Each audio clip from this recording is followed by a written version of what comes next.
Hey folks, this is Riker with a gaming news wrap-up video where we discuss the happenings of the week.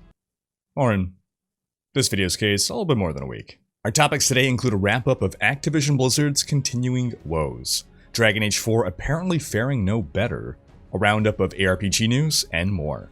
As always, discussion timestamps can be found in the description below, but right before you skip ahead, just a quick reminder to ring that sub notification bell to be alerted to new Saturday episodes and stay up to date with gaming news highlights. Now, before we move on, just a quick word from this video's sponsor, HelloFresh. HelloFresh is a meal kit service that delivers fresh, pre-portioned ingredients and seasonal recipes right to your doorstep in order to make home cooking easy, fun, and affordable. HelloFresh offers a variety of delicious recipes to choose from each week to appeal to different tastes or dietary preferences, packed with fresh produce that arrives when it's at peak freshness and flavor. And their market offers seasonal flavors, so as we're moving into winter, we'll want some warm, comforting meals, and HelloFresh has you covered with recipes like chicken ramen in shoyu style broth and turkey ragu gnocchi. Now, I love delicious homemade food, and so I cook a lot, and it takes a lot of time to research a recipe, go buy ingredients, prep the ingredients, and then cook the meal. I expected HelloFresh to just save me time by cutting out some of those steps, but it's actually resulted in me cooking some of the most delicious food I've ever made. And with the holidays coming up, people are under enough stress already. Getting that perfect holiday meal ready for your family can be intimidating, but HelloFresh makes the holidays easier. They even have limited edition holiday boxes with everything you need to cook up that family feast, saving you time on all the planning that would go into it and giving you more time to spend with your family. And because HelloFresh sends you pre-portioned ingredients, you not only save on prep time, but you also don't end up buying more food than you need for a recipe. Wasting food always bothers me, but sometimes the store doesn't sell a small portion of something,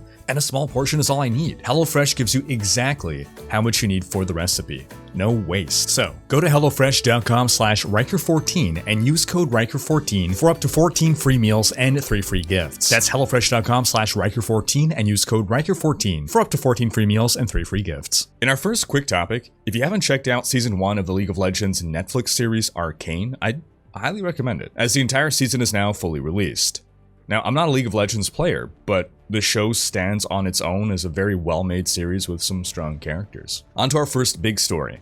Matt Goldman, the creative director of Dragon Age 4, has left BioWare, and this seems like yet more bad news for the upcoming game. Back in 2017, development of Dragon Age 4 was rebooted, after which then creative director Mike Laidlaw left BioWare after almost 15 years at the company. Matt Goldman, another BioWare veteran, was then brought in to take over as creative director on Dragon Age 4, with development basically restarting from scratch and everything already done effectively thrown out. But now, after being at BioWare since 1998, Goldman has also left the studio. Back in 2019, Fernando Mello, senior producer on Dragon Age 4, left BioWare after 12 years with the company, and back in 2020, Mark Dara, executive producer on Dragon Age, left BioWare after 23 years at the company, as well as Casey Hudson, general manager, after almost 20 years at BioWare. So it's not exactly confidence boosting for the state of Dragon Age 4.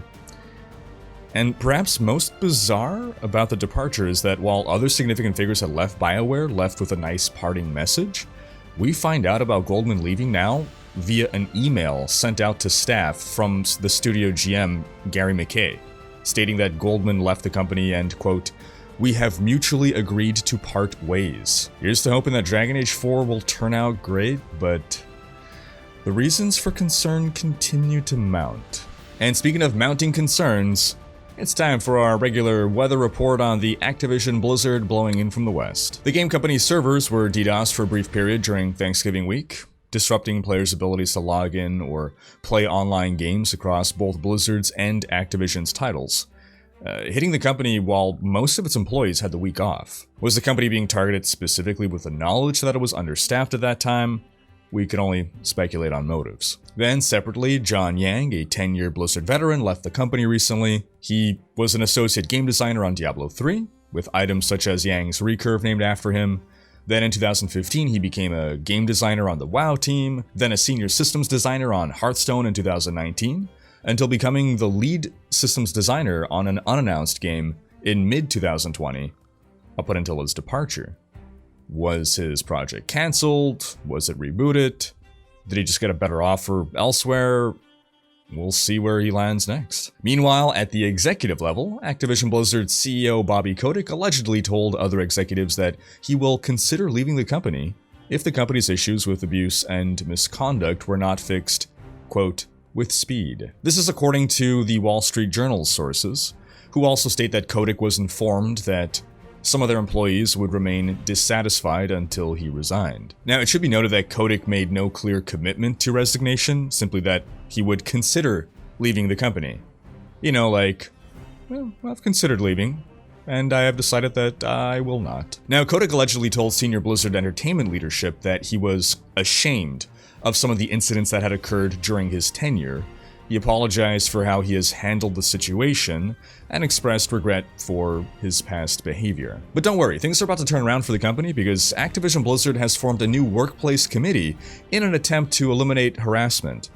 In a press release, Activision Blizzard revealed that the Workplace Responsibility Committee, which will consist of the 2 women who are already on the 10-person board of directors, will receive reports from key executives like Bobby Kotick in order to oversee progress in the implementation of new policies and procedures to improve workplace culture. That's right, the board is going to report to people on the board to ensure that the board is doing a good job with what the board has decided to do.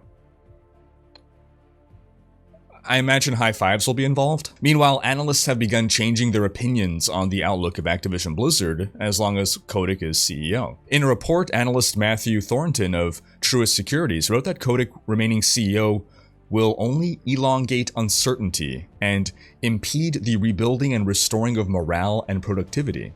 Thornton believes that Kotick will be replaced as CEO and that this will prove beneficial for the company. But in the meantime, he has lowered his price target for the company by 28%. MKM analyst Eric Handler said that the issues plaguing Activision Blizzard ran deeper than he initially thought, and he was troubled by Jen O'Neill's resignation, which we covered in a previous video. Handler has called for Kotick to resign and stated in a research report that, quote, big changes are needed at the house Bobby built. Handler lowered his rating for Activision Blizzard stock from neutral to sell. In other words, he's recommending that people sell the stock, as he's expecting the stock to drop another 28%, and this is after he had already lowered his rating from buy to neutral in early November. As of the time of this recording, Activision Blizzard stock is down about 40% since its all-time high in February 2021, with the vast majority of this drop occurring since the scandal broke in summer, and half of this drop happening since the start of November. Meanwhile, Nintendo has joined Xbox and PlayStation in condemning what's happening at Activision Blizzard via internal memo. Outlet Fanbyte obtained an email sent to all Nintendo of America employees written by President Doug Bowser. Yeah, that's really his name. I can't make this up. In the email, Bowser calls the reports coming out of Activision Blizzard, quote, distressing and disturbing, and added that they, quote, run counter to my values as well as Nintendo's beliefs, values, and policies. He went on to say that Nintendo management has been, quote, in contact with Activision, has taken action and is assessing others. He wrote, every company in the industry must create an environment where everyone is respected and treated as equals, and where all understand the consequences of not doing so. Now, in theory, if Nintendo, Sony, and Microsoft all agreed to take action, like delisting Activision Blizzard games from their stores, or more realistically, refusing any further promotional deals with the company, that's the kind of thing that I believe would force Activision Blizzard's hand.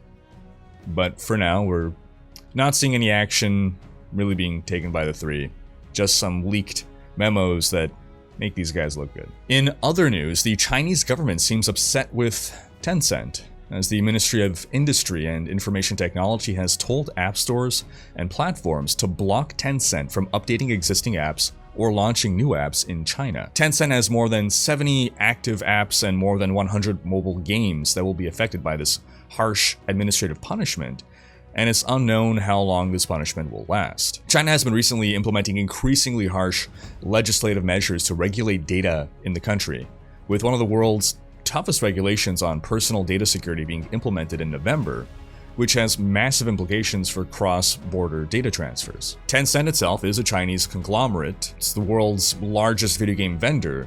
It's the most valuable publicly traded company in China, and in January 2021, it was valued at $1 trillion. Tencent owns stakes in over 600 different companies, and at least partially owns a good number of Western game developers. They bought a piece of Bohemia Interactive, the creators of Arma. They bought a piece of Don't Nod, the creators of Life is Strange. They bought a piece of Bluehole, the creators of PUBG. They bought 5% of Activision Blizzard, 5% of Ubisoft, and 5% of Paradox Interactive. They bought 40% of Epic Games, 49% of Roblox. They bought a majority stake in Clay, the developers of Don't Starve. They bought 86% of Grinding Gear Games, the developer of Path of Exile. They bought Leiyu, which owns Digital Extremes, the developers of Warframe. They seem to have taken ownership of Other Side Entertainment, which is working on System Shock 3. They've taken full ownership of Funcom, the developers of Conan Exiles. They've taken full ownership of Riot Games, the developers of League of Legends and Valorant. And just a lot more. And I'm wondering, will China's increasingly aggressive actions on data and the gaming industry within its own borders have a negative impact on the West because of Tencent's involvement in so many Western companies? We'll see. In last Epoch news, the devs have detailed the crafting system overhaul coming with their Eternal Legends update, along with explaining which aspects of the old system they wanted to retain, which they did not, and why. They're doing away with the whole instability and fracture system entirely, replacing it with forging potential, a new property that all craftable items will possess in some quantity. Each craft uses a random amount of forging potential, and when an item runs out of forging potential, it can no longer be crafted on. But until then, all crafts will be successful. Rare items will start with more forging potential than magic items to solve the issue that magics are always better, or generally better as a base to craft on than rares. And there will be new and changed runes and glyphs, including the Rune of Ascendance, the first of 3 chase crafting items. This rune transforms an item into a random unique or set of the same type, which I think is a really cool idea. There's more details and you can check those out by following the link in the description. Other changes coming with Eternal Legends include a rework to staves, and a new rogue skill that's all about throwing daggers or swords at enemies. Again, links below. In Diablo news, starting with Diablo 3, the end date for Season 24 is December 5th. As of the time of this recording, we don't yet have a start date for Season 25, but it may have been revealed by the time this video is live, so check the description. I'll update the description if that's the case and we have a date. We're expecting December 10th or 17th to be the start date based on past trends. In Diablo Immortal news, a new patch released for the beta that included a new party finder system, bug fixes, skill balance updates, and more. Also, a new in-game event was introduced, the Dawn of Damnation. Players can partake in the event either solo or in a party. It'll last 2 weeks and kicks off when you accept a quest in the town hub. Then you can progress through a series of daily missions, up to 42 missions per week, and there's different event stages, rewarding you with special currency that you can use in the event shop. And in Diablo 2 Resurrected news, Carbot has released more episodes of his great Diablo 2 series. Be sure to check that out, because that's going to wrap up this week's video. But do be sure to have checked out last video in which we discussed how the truth has emerged regarding why Blizzard's co-leader is quitting. Thanks for watching. Special thanks to my Twitch, Patreon, and YouTube supporters for making these videos possible. If you like what you see on this channel and want to support the creation of more content, you can consider pledging on YouTube or Patreon and unlocking behind-the-scenes content, monthly virtual hangouts, and more. If you enjoyed this video, please share it, check out these other videos, and subscribe to join Riker's Raiders for more gaming content.